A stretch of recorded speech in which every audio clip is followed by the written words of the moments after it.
There we go. We are live. I just don't know. We've changed the time on these, and so I don't know if Dave or Valentino will make it this morning. All right. So it might just be us, which is totally fine. But Yep. yeah.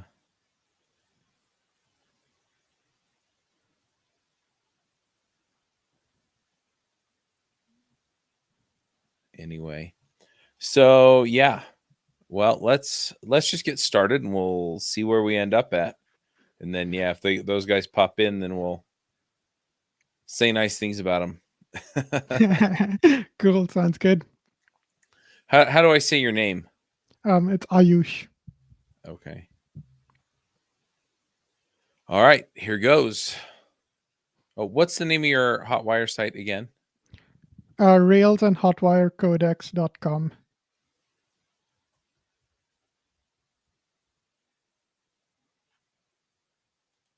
I must have typed that in wrong. Rails on Hotwire. Rails and Hotwire Codex. Oh, and Hotwire. Yeah. I just Googled it. I found it. All right.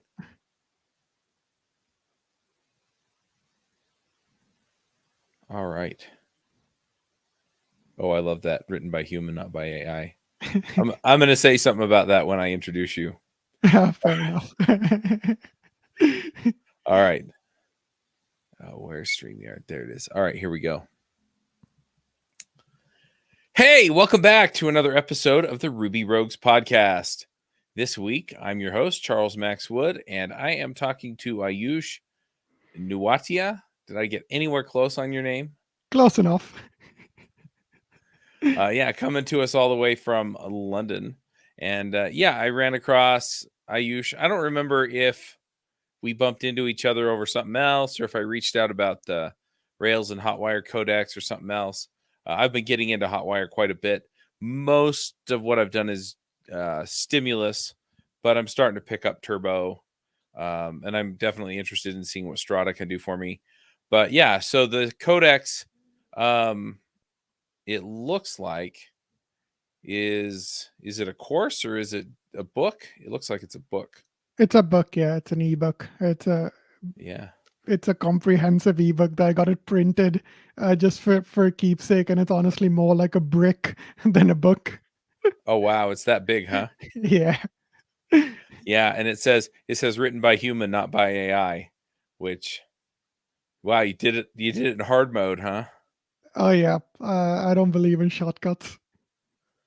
Yeah, well, sometimes the shortcuts help, but yeah, I've seen people that they do most, or they have AI do like 99% of the work, and yeah, they miss stuff, or the AI gets stuff wrong that they don't catch, or any number of other issues. Yeah, so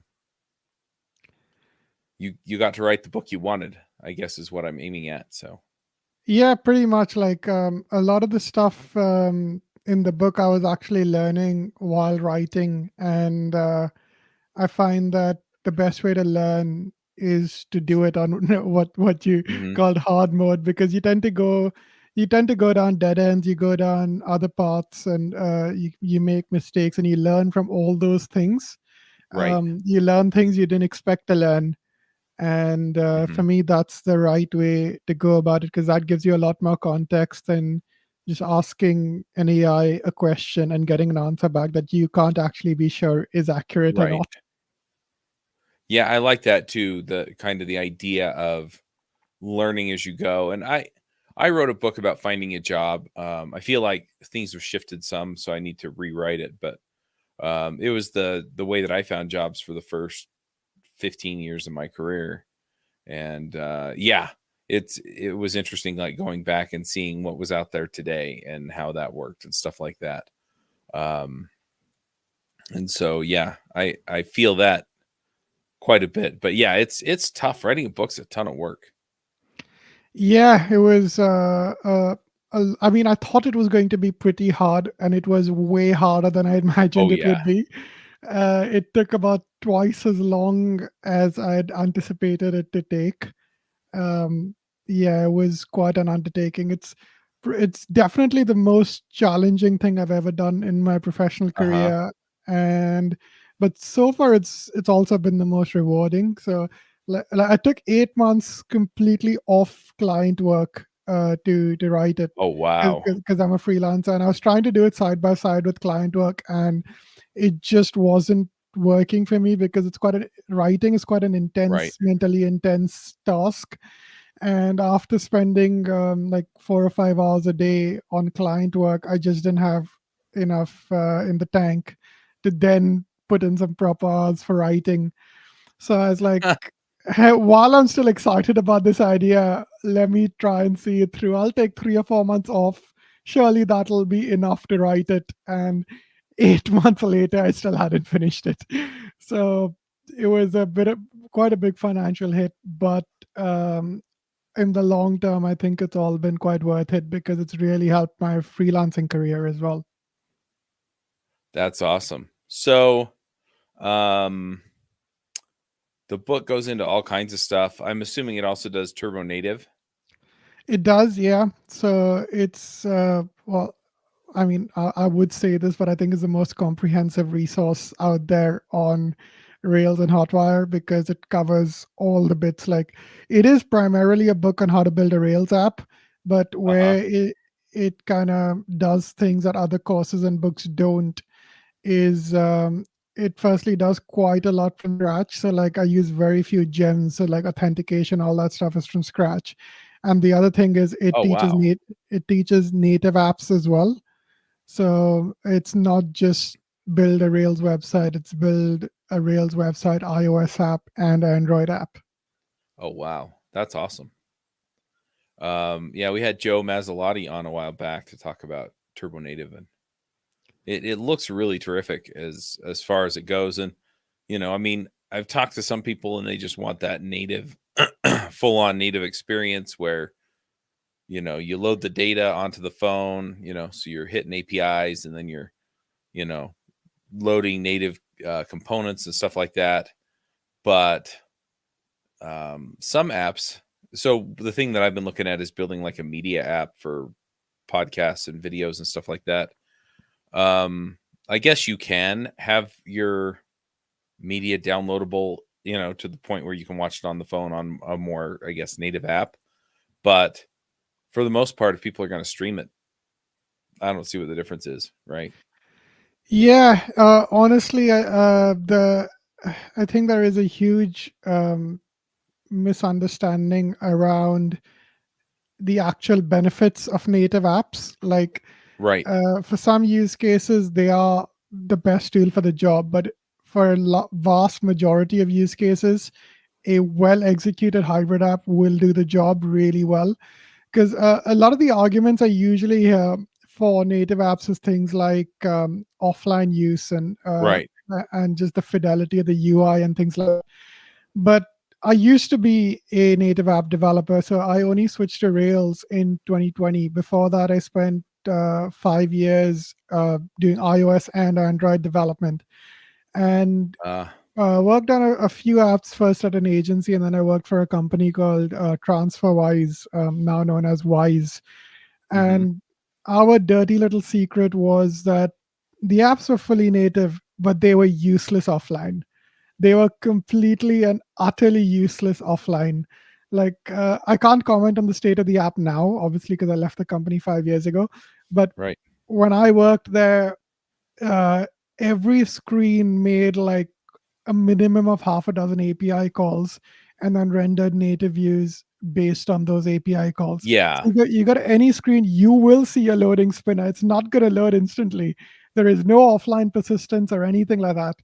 Um, so if you are going to add all those things in a native app, in my opinion, the level of complexity is about the same as doing it in like a web context now. Because with things like service workers, you can make your web app and Right. a hybrid app work offline just using web technology.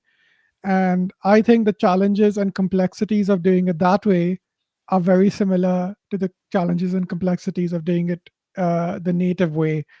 Now, there are Okay. great arguments for using native apps. And if you're going to have like tight integration with stuff like GPS and all that kind of thing, and you need like a really high fidelity UI, which is not properly serviced by web technology. Like my favorite example to reach for is Uber. If you were building Uh-huh. Uber, which doesn't really need a web app, but it needs top notch native apps, because like there is no use for an Uber website, but there like it's pretty much exclusively going to be used through mobile just because of the nature of the app. Right. That is when you go fully native, because your entire business depends on the mobile app, Mm. and you need the best possible experience on it. But if you build like a CRUD app, which I think, like, I mean, people won't like to admit it, but 80 or 90% of web apps are just CRUD apps, then Yeah, that's true. yeah, then a well executed hybrid app using something like Turbo Native or a similar philosophy will do absolutely fine. Hmm. Yeah, that makes sense. That makes a lot of sense. So, I kind of want to dive into more of the Hotwire stuff here. Um, so the codex, you actually build out an app. Yeah, that's right. So, like you said, it's almost more here's how to build an app with Rails, I guess. Yeah, it is pretty much that. Like the fact that it teaches native apps and the fact that Hotwire is a core part are all just kind of add-ons to it. The core proposition is, here are all the tools and techniques you need to build like modern Rails applications. Because my vision for it was to be the next step after the Rails tutorial by Michael Hartle. Uh-huh. So, because that's how I learned Rails, and I think it's a rite of passage pretty much for every Rails developer to work through that book.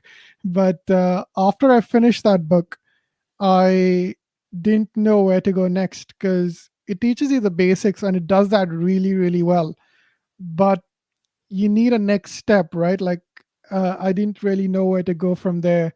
And I was learning quite a lot when I was just starting with my freelancing career and stuff like that. So I thought I'd put my slightly unique career trajectory of having specialized in mobile apps and then having switched to web, um, to some use, and write a book on how to build modern Rails applications, and as a unique selling point, throw in the native side of things.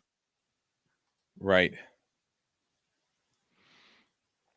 So, yeah, so I guess one of the other cases that I know some people have to make is why then use Hotwire, Stimulus, and Friends instead of something like um, React or Vue or Angular or one of these other heavier duty front end systems.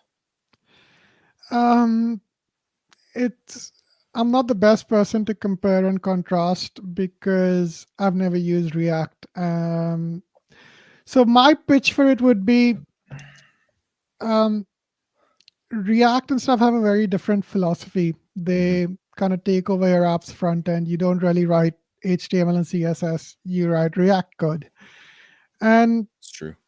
I don't really see the point of building modern web applications that way, in like with an all-in kind of approach, Hmm. because you just, like, the web platform gives you so much out of the box, and it just feels like React as a philosophy has said, we're going to take everything that the web platform gives you, throw it out the window, and then build it back but worse. So so that's just not a philosophy that I kind of buy into. I like writing HTML and CSS, and I like enhancing that with JavaScript. Um, I believe that HTML is a declarative UI programming language, which I know it's a statement that could start fights on the internet, but that's my stall. And the reason, like, the Hotwire approach kind of fits my brain so well is that philosophically it's exactly the same as it was building websites like 15 years ago, when it was all jQuery and jQuery UI, when you still wrote HTML and CSS, but you had this crappy procedural JavaScript code on top of that, kind of doing all the dynamic stuff. So we've moved away from that, and we have excuse me, a much better uh, way to kind of structure JavaScript now. So we still retain the philosophy of you build your core UI in HTML and CSS, and then you enhance it with JavaScript. With Hotwire, with Turbo especially, you can get so far without writing any custom Right. JavaScript at all. Just data attributes on HTML take you so far. Because Turbo Drive in itself is just a huge performance boost because you're not doing full page reloads, you're only reloading the body element. And now with Turbo 8, you also get like prefetching. So when the user hovers over a link, it'll prefetch and cache the response. So when you click the link, it's almost instantaneous, the transition. And that's like without writing any JavaScript yourself at all. And then you throw in turbo frames into the mix, which kind of lets you break the page down into smaller chunks and then update those chunks independently of the rest of the page. Again, without writing any custom JavaScript at all. You just get so far Mhm. with so little. And let's say you have certain parts of your page where it's really interactive and you really need to build out something complex. Then you would probably just throw in a JavaScript framework for that little piece. So, like, Right. let's say you're building like a car configurator, which is a really complex piece of work, Mhm. right? Because is lots of logic, lots of moving parts going about. So for that little island on the page, you'd probably throw in a framework. Like, I couldn't Right. tell you whether I'd pick React or Vue or whatever because I haven't used them, so I couldn't tell you what I would use. Mhm. I'd need to research it. But you would choose a framework and throw it in for that tiny island on the page. But the majority of your website would still just be using HTML and CSS, just the way I think the web platform was designed to be used. Right. That's just my 2 cents on the whole thing. I think we've gone No, down that this makes sense. rabbit hole of complexity Mhm. that we just need to go back from a little bit. Yeah, I'm just gonna add a couple of things because I've done some React, and what I found is, yeah, I mean, you talked about the complexity, and you've talked about how it kind of takes over your page or takes over, whatever you put it into. One thing that I found is that, so typically when I see people building a React application, what they're doing is they are essentially working off of something like Prisma or um, some back end API system that just delivers an API, and then they build everything else on React. And that makes sense from the standpoint of, right, you're only learning one system, and so then you're building it out. Um, I found the whole process of putting together React components just to be really clunky. Um, and there are things I like about the idea of JSX where you're putting your, effectively from the Rails standpoint, you're putting your um, view controller and model in one file. But what I found is that people tend to still complicate that way more than it needs to be. And then the other issue is that, yeah, like you said, you're not really working in the web medium anymore. You're working in the React medium. And what I've gotten to love about Ruby and Rails and Hotwire is that um, I just add stuff in where I need it. I kind of enhance it where it makes sense, and then just kind of pull in the pieces where they tend to work well, and then I get to work in the web medium. So, Exactly. Something that I kind of learned back when I was a native app developer is that uh, if you fight against the platform you're working with, it's mhm, never going to go well. So, especially like on iOS, which I specialized in towards the back end of my stint as a mobile developer, because Android was just too fiddly, and I can't be bothered with this anymore. Um, on iOS, there was a proliferation of really complicated patterns. Like, you know how tech goes, right? Things come in and mhm, out of fashion. So Yep. it was just becoming fashionable to use these really complicated patterns. Like there's one called Viper, which I loathe with an unbridled passion. uh, and all those things did was they fought against what the iOS platform gave you. Right. So like the iOS runtime has a lot of similar philosophies to Ruby, like in terms of things like meta programming and quote unquote magic provided by meta programming. And all these patterns came in and said that, oh no, we're going to fight against a platform that gives you all these things and rebuild all of these ourselves by with these patterns and things like that. And it did my head in because it just made simple code so much more complex. And I've kind of taken that learning into web development and said that if I ever find myself fighting against the browser, I'm probably not doing something right. I need to rethink my Right. entire approach. And that's kind of where I am with the whole React thing. I just feel that it fights the platform Mhm. instead of working with it. Yeah, that tension's definitely there. I agree with you. So let's dive into what Rails and Hotwire give you here. Um, since I'm assuming that's why most people who are listening are listening. By the way, we have like 60 people on Twitter right now. I never say X because I feel dumb saying X. Um, Yeah, I still call it Twitter as well. so anyway, and everybody knows what I mean when I say Twitter. So anyway, Yeah. um, so in essence, I think the thing we've talked about the most is stimulus, right? On this show, just because I think it's kind of I don't know if it's necessarily the easiest to understand, but it's usually what we're reaching for when we're trying to have some kind of custom um, thing on our web page, right? Yeah, exactly. Stimulus is the thing for which you'll actually write JavaScript code yourself. Right. Because Turbo is more just to something you drop in and then you kind of call using data attributes in HTML, Yeah.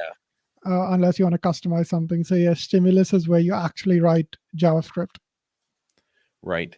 So I was going to say let's talk about Turbo here for a minute. So do you want to just give people an idea of what Turbo is and how it works? Yeah, sure. So Turbo is actually made up of three parts itself: Turbo Drive, Turbo Frames, and Turbo Streams. So Turbo Drive is like a natural successor to the library Turbo Links, which, if Uh-huh. anyone has worked with Rails for a number of years, would be familiar with. So it kind of builds on a concept called PJAX, which was, I think, pioneered by GitHub way back when. So the the core of Turbo Drive is that when you click a link, instead of like letting the browser do what it does, which is goes and gets the response, throws away the entire existing document, and then renders the response that it got from the server.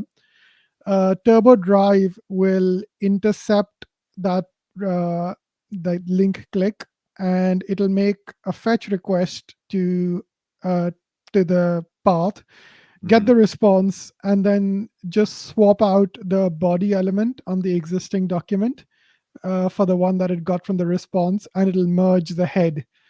So you still have your document still stays intact. So if you want to store some state on it, you can. And it also helps with performance because you're not like throwing away the entire page and then downloading Right. CSS and stuff again. Although, I mean, that problem is a lot less obvious now with caching and HTTP2, but Right. it's still there. Visually, it does make a difference when the entire page isn't thrown away.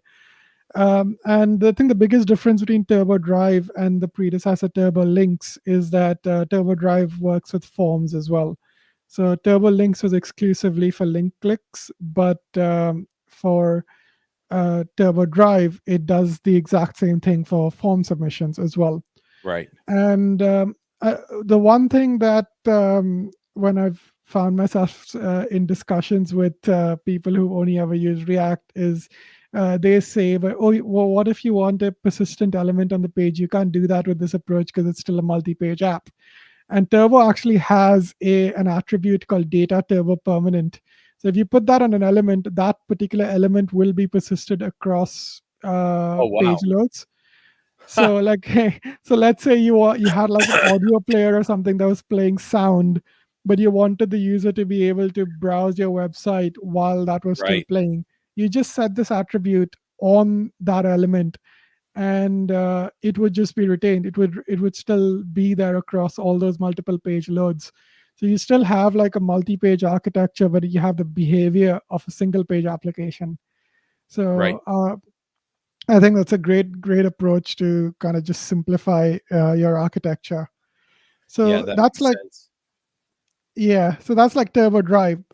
Turbo Frames kind of takes a similar concept but localizes it to like smaller parts of the page. Hmm. So let's say you have a page with a lot of content, and then you have a turbo frame on one small part of the page. So that turbo frame is basically just a turbo dash frame HTML tag, which is implemented as a custom element. And then any link clicks or form submissions in that turbo frame will expect a corresponding turbo frame. So the ID of the frame that the call was made from, it would expect an ID, a turbo frame with that same ID in the response. And then instead of replacing the entire body element, it would just replace the contents of that one frame. So you can Right. make very like you can decompose your entire page into smaller parts using turbo frames and then update just those parts. So that's just taking the whole turbo drive concept and making it a bit more powerful. And just these two things, I think, takes you so unbelievably far without writing any custom JavaScript. Right. Um, Can and then, I ask a couple of yeah, go on. questions here on this? Because, um, well, for one, so you said Turbo Drive and I guess Turbo Frames as well, work on both link clicks and form submissions. Yes. So, I'm looking at the Turbo page. So, for example, it has like an edit this message link. So, if you click that link, it would just replace the contents of that frame with. I'm assuming your Rails just renders a partial with no layout, and it just drops it in there. Yes, exactly. So you can either, yeah, just render the partial with no layout, which would be the more performant thing to do. And I think there is a helper in the Turbo Rails gem Uh that huh. does set the layout to false if it's a turbo frame request, but I could be wrong there. Okay. But you don't have to do that, because all the turbo really wants in the response is a turbo frame with the matching ID. So you can have a full HTML document that you send back into the Oh, server, but turbo will only remove the corresponding turbo frame and then replace that. So your server so you can just have to be get your ID right. yeah, you just got to get the ID right. You can send whatever back from the server as long as it has the turbo frame with the ID. Okay, that makes sense. So one other thing, and we might dive into Turbo Streams here a little bit with it, but and I have to admit, like I said, um, I've done a bunch with Stimulus. I freaking love it. It feels so easy to follow along with when I'm doing stuff. But yeah, Turbo's kind of new to me. But I'm looking at this and I'm going, this seems like I think I've done some of this stuff with Stimulus, not realizing that Turbo did it for me. Um, so one other thing that I have a question about, and this is something I ran into last week. So I've kind of been looking for work lately. The contract I was working just slowed way down. And so I applied to this other, it was kind of a contract, and they sent me basically I'm rambling. I'm talking way too long about this. But anyway, they told me to build them a sample app. And I spent, I think, 3 hours debugging Rails, sending a turbo stream request back when I submitted a form, and then not actually loading the page right when it got a response. Like I could see in the Rails server that it was hitting that back end endpoint and that it was doing the work to render the other page, but it was right, it wasn't rendering the page. And so I'm curious, if is there something fundamental with like just maybe I had the wrong ID on something, or didn't understand something fundamental about how Rails works with Turbo to manage forms that I did wrong. Because eventually I found the key word. I can't remember which one it is, but the keyword to just turn it off. I think it was remote false or something. Okay. Um, yeah. So were you sending a turbo stream back from the server, or were you sending it just a full page? I don't remember. It was requesting a turbo stream. It was showing up in the log as turbo stream, but Okay. I don't remember if what it was sending back.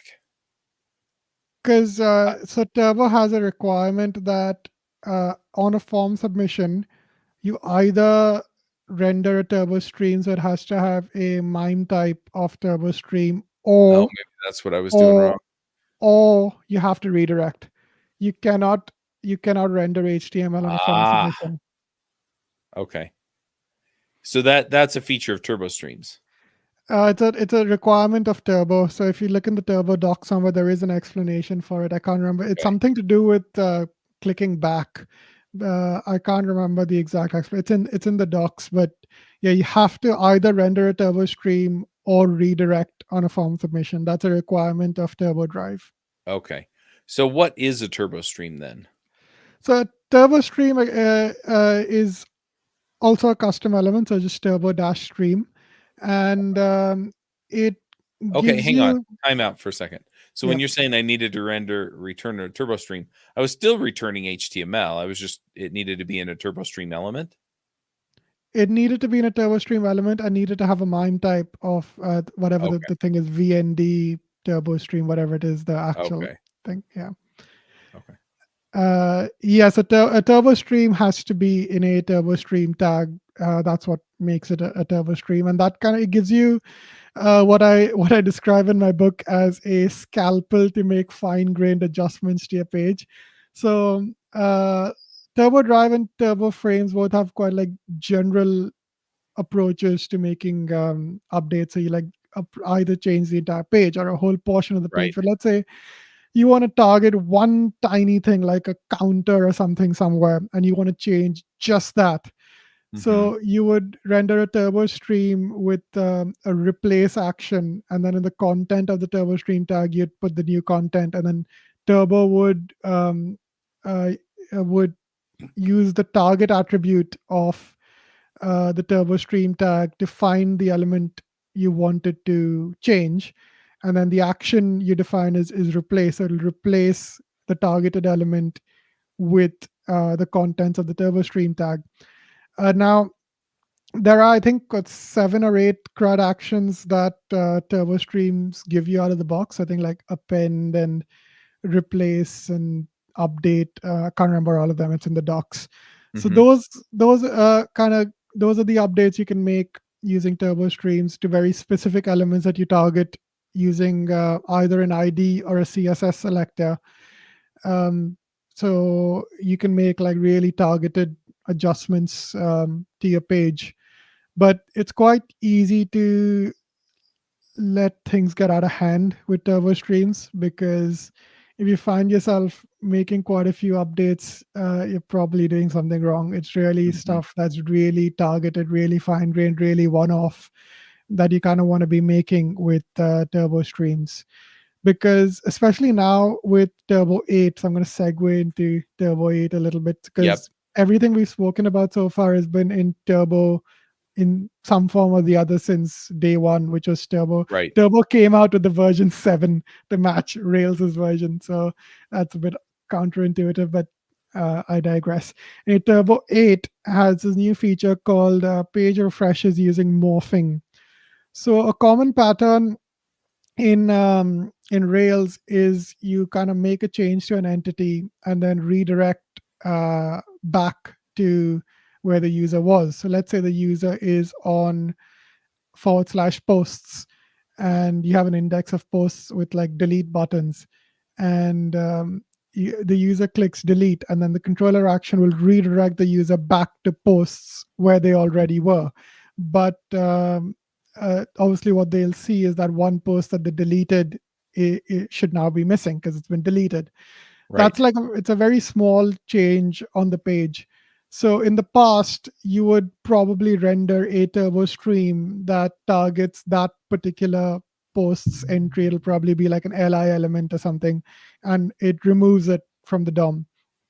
Or you would do like a full page load, which is obviously more expensive, and it's a bit jarring for the user as well, because like let's say it's a long list of posts and they scroll like halfway down and then they click delete and you do a full page load, it'll take you way back, right back up to the Hmm. page, right? So Turbo 8 kind of attempted to solve this problem without adding any backend complexity, because if you use a turbo frame, you're adding more logic on the backend. Right. So it uses a library called idiomorph, and it uses that to just morph the new page into the old page. So by that, what I mean is it kind of makes a diff of the two DOMs, and then Hmm. only makes updates for the things that have changed. Right. So you can opt into this on a page by page basis with a meta tag. So now, if let's take the same use case and you've opted into morphing page refreshes using the meta tag, Uh-huh. you do the exact same thing on the server. In the destroy action, you delete the post and you redirect back to the post index. But on and on the server, obviously, you render the entire post index. But now Hmm. what Turbo will do is, because you've opted into morphing, is that it'll diff the current DOM with the DOM it gets from the server, and then just morph the two. So as a user, your scroll position will be retained, and all you'll see is that that one post that you deleted has been removed. So Mm.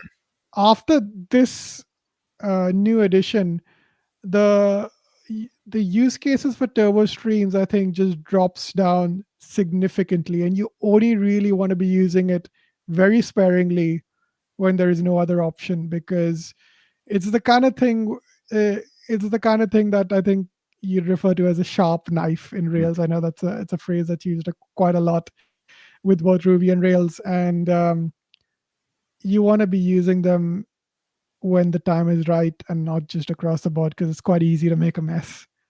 Right. That makes sense.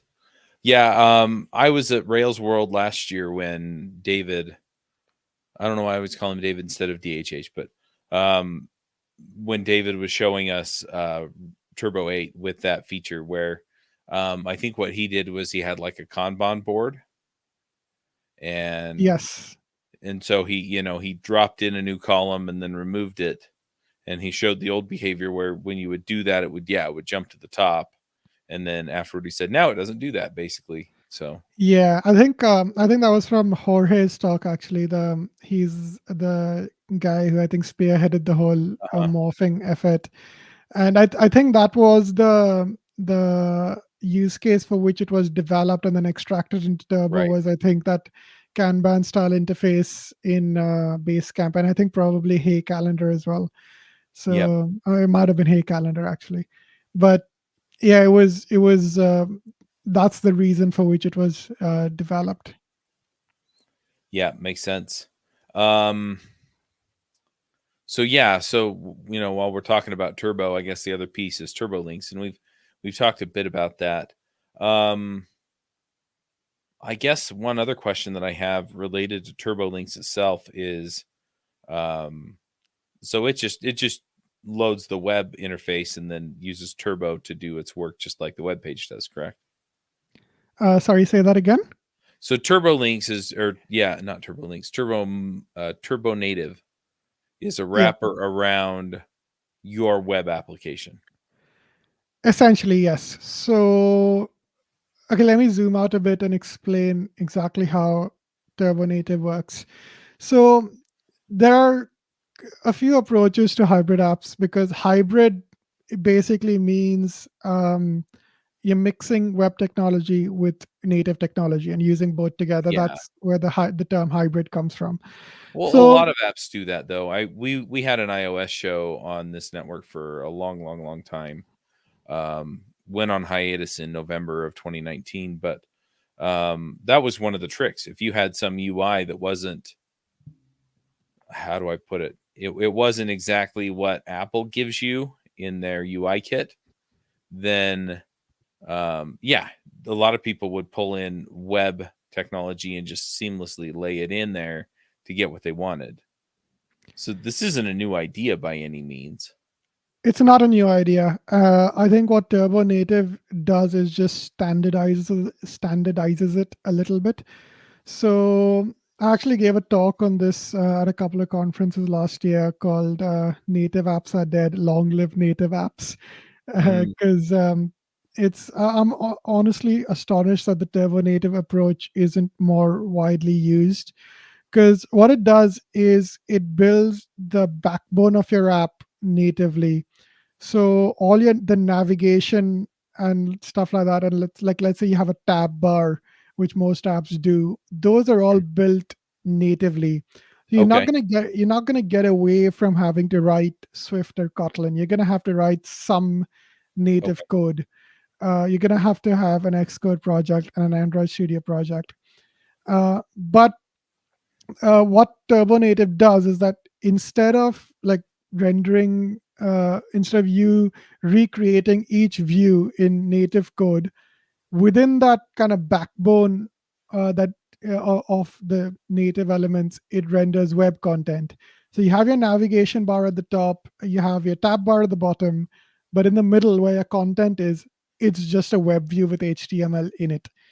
Um, and that I think is really powerful because stuff that's kind of just users expect out of a platform is just there. Like on iOS, when you kind of go forward through pages, you can just swipe from left to right to go back. Hmm. Stuff like that just works out of the box. So iOS just gives you that kind of stuff out of the box. And Right. since you're working with the platform, you get all that stuff for free. So Turbo Native just standardizes that kind of architecture. So it when you start up a Turbo Native app, it will install itself to the Turbo Native part of the library will install itself as an adapter on Turbo itself, which is the web part of things.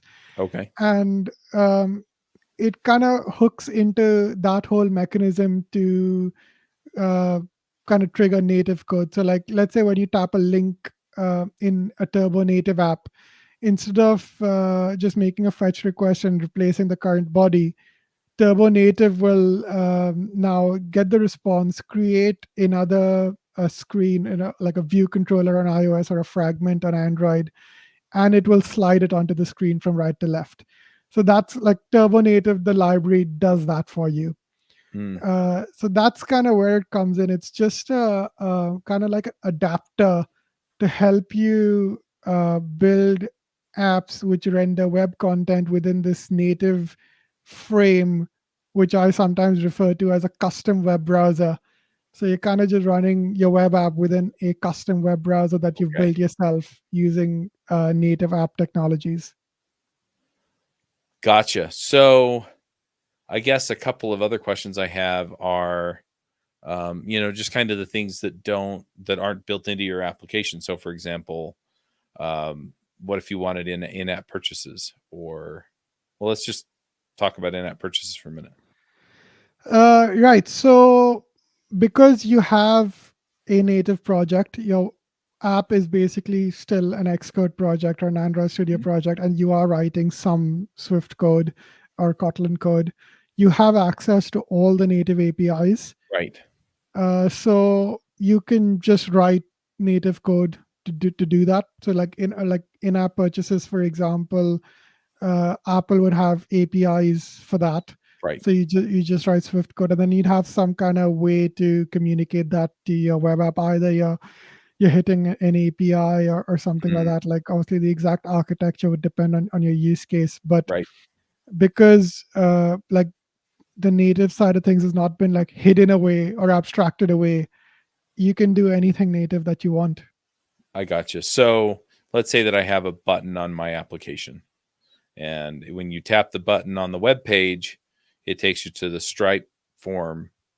But on the native app, there's some way for me to trigger the native API that says this is an in-app purchase. So that's where Strata comes into the picture. Okay. So um, both iOS and Android have native APIs Hmm. that let you communicate to and from JavaScript. So you can, from JavaScript, you can post messages, a quote unquote post messages that are received in native code.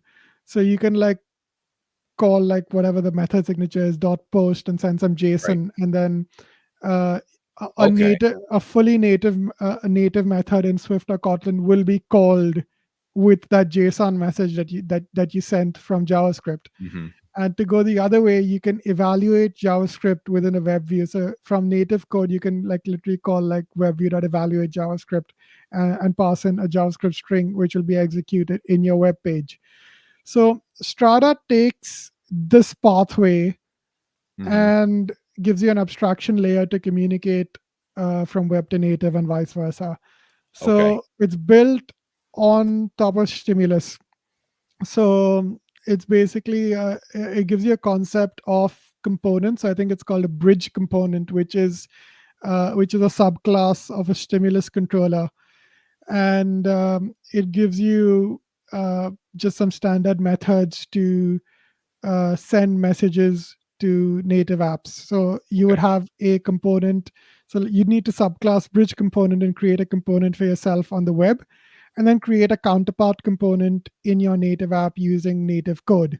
Okay. And then the using Strada, the two would communicate with each other. Like on a podcast, it's kind of hard to go into the details because it all gets No, it's very all good. curry. But that's basically the gist of it. Is you have fully native components, and then the same thing on the web, and then they communicate with each other, and that's how you can send messages from the web to native and back. So your exact use case, we can accomplish that with Strada. I gotcha. What about push notifications? So you would have to write some native code for that. You need to like register your push notification token with your server and stuff like Right. that. It is fully native territory. So I wanted to write about that in my book, but uh, as I dug into it, we were going too far into fully native world, and I wanted Right. to stick to like just like web in the book. So it's the same um, kind of technique as you would use in a native app. You do it the same way. On the back end, again, you just need to Google like how do I send Apple push notifications from a Rails app and just follow the instructions. And I Mhm. think Rails 8 is actually going to have a framework called Action Notifier, which Right. kind of helps you send push notifications. I think both on the web platform and on iOS and Android.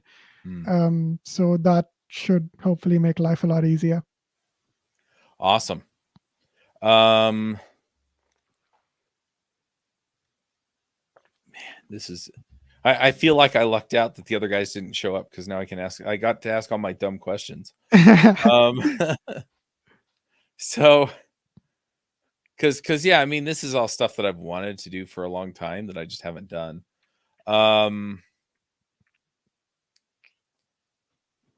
yeah, I'm not sure that there's a whole lot more necessarily that I need to dive into. Um, Rails uses a lot of the at least Turbo by default. I don't know if it pulls in Strata for anything since it's a native bridge, but yeah. So let's say that you were going to build like a complete ecosystem on your Rails app, right? So you were gonna, and the thing that I keep dreaming of is kind of a Netflix for developers, right? So it's, hey, you got all this content from all these series, shows, podcasts, whatever, right? And so you can come in and you can get any content that we've either created or licensed, right? And so, building the Rails app, and then, I can totally see doing something with, say, Turbo, where, it's like you click the play this video button, right? And then it just, replaces parts of the screen with relevant stuff. Or if it reloads it right, maybe it just does turbo drive and just, replaces the body, however I want to do that. So I can see a lot of ways that I can make that do what I want. Um, I'm pretty familiar with Stimulus. But I could build the native app, right, and just do Turbo Native and have it load up the video library. I guess one question I have is there a way to do? How would I do the offline mode if somebody wanted to watch one of those videos? So it's like, Um, hey, save this for later, right? I'm getting on an airplane. yeah, the best way to do it would be service workers because Okay, you're kind of already in the web world. So, like building out a full like native persistence architecture would be just a bit much, I think. right. Yeah, service workers. That's how I'd do it. So you just have service workers go basically download the video and Yeah. hold on to it. Uh, I can't comment on exactly how that would work because I have a basic understanding of service workers, but I've never actually built Right. anything with it myself. But I'm like 99% sure that kind of use case is perfect for service Yeah. workers. Fair enough.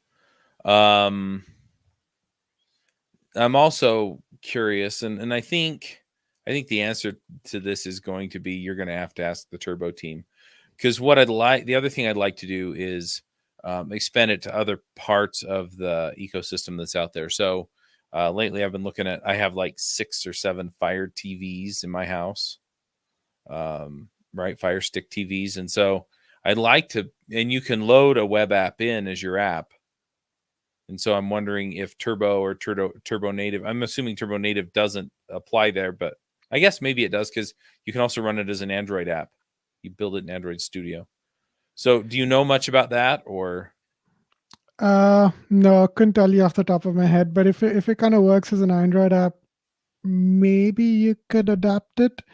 I don't know the APIs well enough because I mean Turbo Native is very much built, I think, with the assumption that it's going to be a mobile app. So if the APIs, if the native apps, the native APIs are the same, like it's still using like on Android, you have an right? activity and a fragment and stuff. If it's still using those same APIs, then it probably would work. But if it's different, then probably not.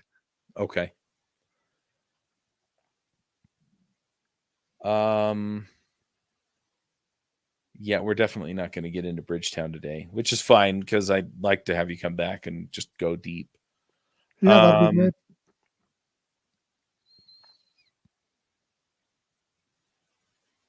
Yeah, I'm just. Is there anything else that I didn't ask about that you think people are going to want to know about? Just regarding Hotwire. Yeah, Um, no, I think we've covered Turbo quite well. We could just talk about stimulus if you want, but if you've covered that before, then um, I think we have, and we're getting yeah. toward the end of our time anyway. We've already been talking for 53 minutes, so yeah. I'm also looking at bringing David or not David, Nate Hopkins on to talk about some of the stuff that he just released. So we Oh, get into nice. some of the Yeah. other stuff. Let's talk about the codex here for just another minute. So you talked about, you basically took 8 months off to write it. If people want to buy it, they just go railsandhotwirecodex.com. That's right. And it's $99, but it'll walk you through writing the whole mess. Yeah, so it teaches you all the Rails constituent frameworks, so like active storage, action mailbox, action cable, everything. And it doesn't just teach you how to use them, it gives you an understanding of how they work. So what kind of really annoyed me in most tutorials, it'll say that, okay, you want to get this working, write this code and it'll do what you want. And I'm like, yeah, well, I don't understand. You haven't given me any understanding Mhm. of that code. You just said write this. So I wanted to make sure that every tiny bit of code that I teach in the book has an explanation of what it does and why I choose that approach, Okay. and if there are any alternatives, what they are. So like when you read the book, you should have not only a really good understanding of like the entire Rails stack, how it works, and the different ways in which you can use it, but also like certain alternatives that are not covered in the book are signposted. So, like, Right. I have a chapter on search which teaches search using Postgres's native full text search. Right. And there's an entire discussion at the end of that chapter about the different kinds of searches that Postgres offers, but that I didn't cover in the book. When you would use those kind of searches, and then it also has a discussion on like Mealy search and Elasticsearch, and when you want to use those. So Right. like uh, all the questions that I kind of come up with in my head when I'm trying to learn, I've tried to answer all those questions because like it's I always find it quite frustrating when people don't cover things from all angles in a tutorial. Right. So I kind of wanted to. I know it's a cliche, but I wanted to write the book that I wish I had. So I've just tried to be as comprehensive as I could. I know that's kind of made the book quite large and maybe not quite as easily accessible just because of the size, but I kind of erred on the side of being comprehensive over the side of being succinct. Nice.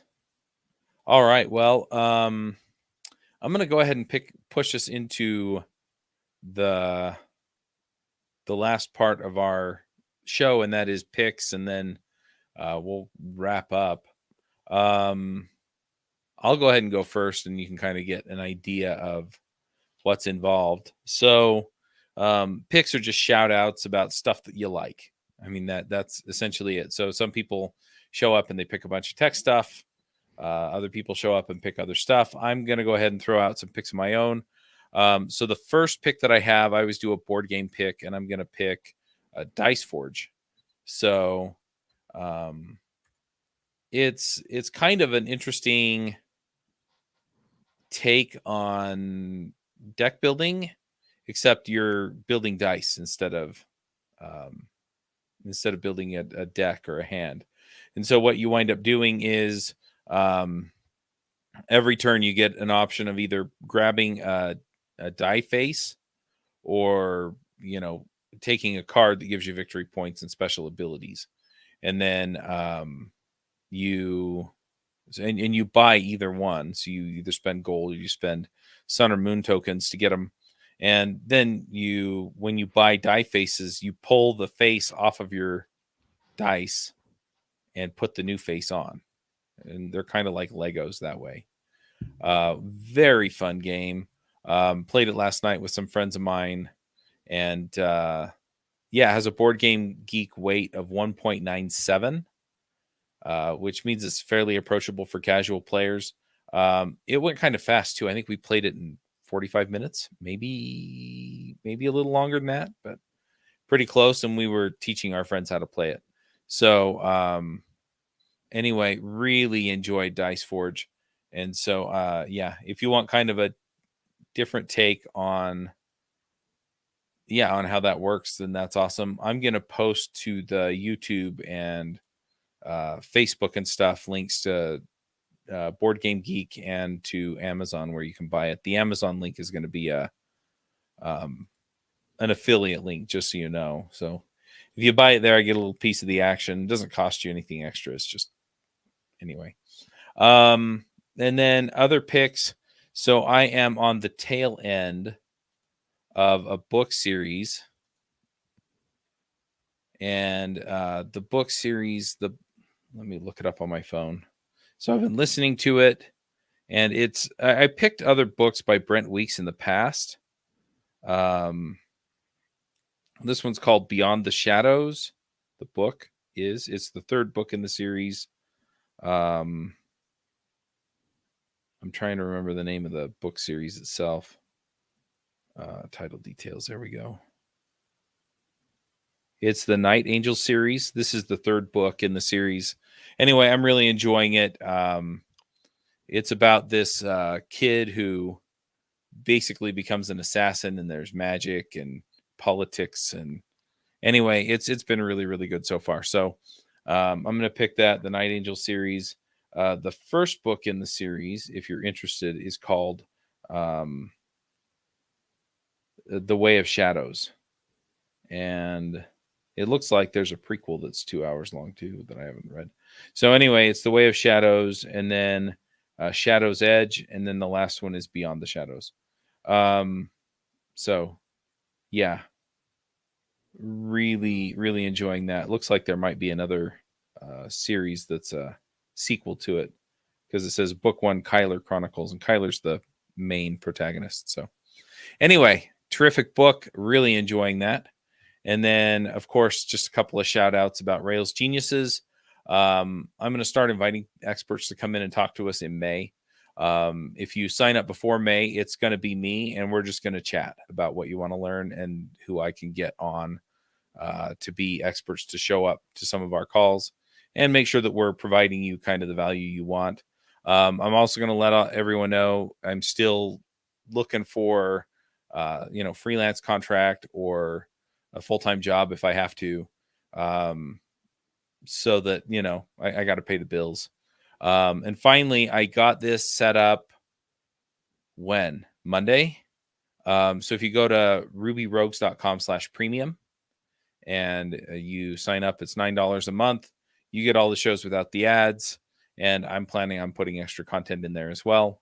So I was supporting the shows off of my contract income. And so I'm trying to find another way to do that too. And this seems like a good way. So, if we have 100 or so people sign up, then it should cover most of the costs of producing podcasts. So anyway, that's everything I've got. Ayush, what are your picks? Right, so I think I'm going to start with a music pick, because if you're watching on the YouTubes and stuff, you can see a massive bookcase of CDs behind me, because I am still that rare breed that buys CDs and exclusively listens to music on CDs rather than streaming services. So I'm going to start with the That's band. weird. Yeah, and in my friend group, we find people who don't buy CDs weird. So I'm like part of a. It's definitely not a cult. It's not a cult. We never call it a cult.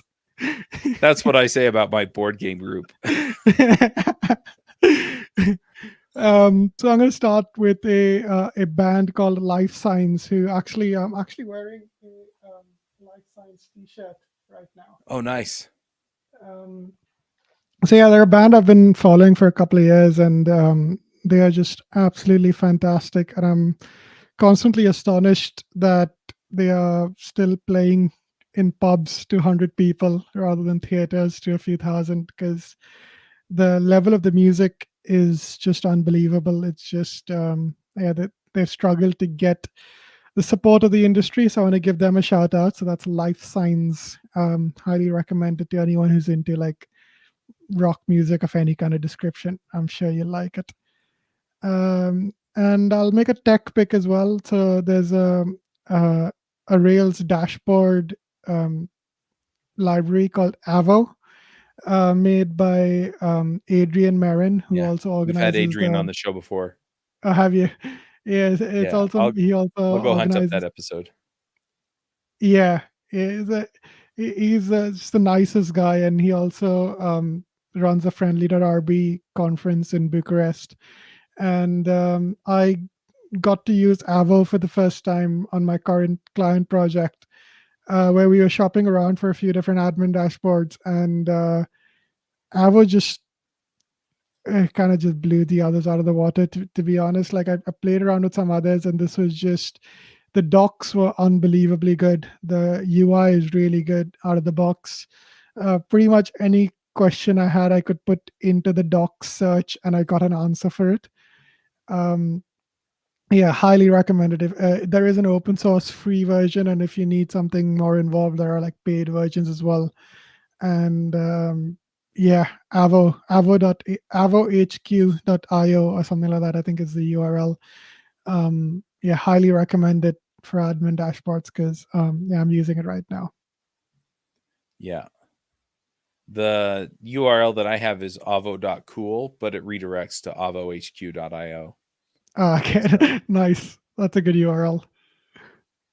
so yeah, I'll drop that in the comments. If you're on Twitch or YouTube or Facebook, you'll see it show up in the comments.